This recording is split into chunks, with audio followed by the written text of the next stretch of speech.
শুভেন্দু অধিকারী জেলায় সমবায় ব্যাংকের ভোট ঘিরে ফের উত্তেজনা। তৃণমূল বিজেপির ধস্তাধস্তির খবর পাওয়া গেছে। 58টি আসনের মধ্যে 55টি আসনে জয়ী তৃণমূল সমর্থিত প্রার্থীরা।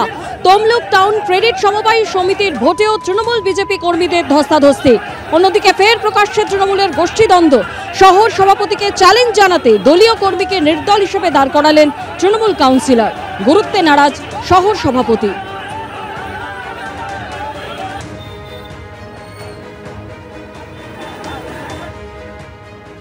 অন্যদিকে কলকাতা পুরসভার ক্রেডিট সোসাইটির ভোটে জয়ী হল তৃণমূল কংগ্রেস।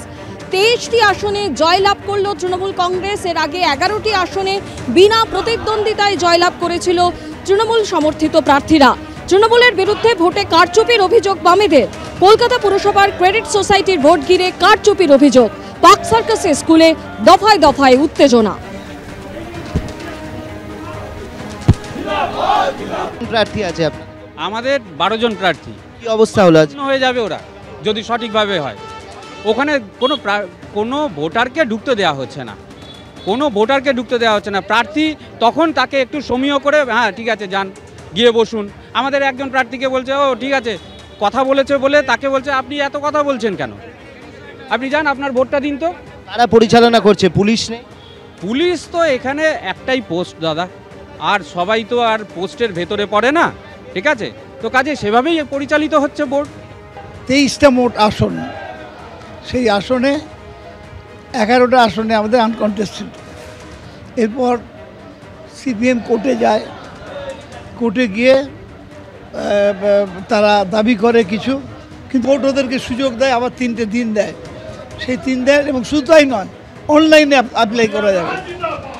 তাতেও ওরা 12টার বেশি সিটে কন্টেস্ট করতে পারেনি। শান্তিপূর্ণভাবেই ভোট হয়েছে, কোনো জায়গায় আমরা কাউকে বাধা দিইনি, ভোট পড়েছে। এখন তারপরে এই মুহূর্তে ওদের কিন্তু কলকাতা কর্পোরেশনে বলতে পারি, এর আগেও তো একটা কোঅপারেটিভ হলো, আমরা 38টাই পেয়েছি, একটা সিটও ওরা পায়নি। এখানেও তাই, সিপিএমের আজকে সেই দিন আর নেই। পদ হারিয়ে বিস্ফোরক বনগাঁ তৃণমূলের প্রাক্তন চেয়ারম্যান। তিনি বলেছেন, আমি শুরু থেকেই লবিবাজির শিকার। এখন যারা দলে নতুন এসছেন তারা চান না পুরনোরা দলে থাকুক এবং তাদের না থাকাই ভালো, এমনটাই মনে করেন নতুনরা। নতুন প্রজন্ম হয়তো ভেবেছে আমি থাকলে ক্ষতি হবে, পুরনোরা থাকলে হয়তো নতুনদের জায়গা নষ্ট হতে পারে। দলের মধ্যে অনেক রকম লবিবাজি হয়, বড় বড় নেতাদের কাঠিবাজি চলে। বিস্ফোরক বনগাঁ তৃণমূলের প্রাক্তন চেয়ারম্যান শ্যামল রায়। শ্যামল রায়কে সরিয়ে তৃণমূলের নতুন চেয়ারম্যান মমতা বালা ঠাকুর। চিন্তা করেছে এই নেওয়া যাবে না, নতুন পুরনো যখন সংমিশ্রণ হবে তখনই মানসিকতা আসবে যে সবাই মিলে করি।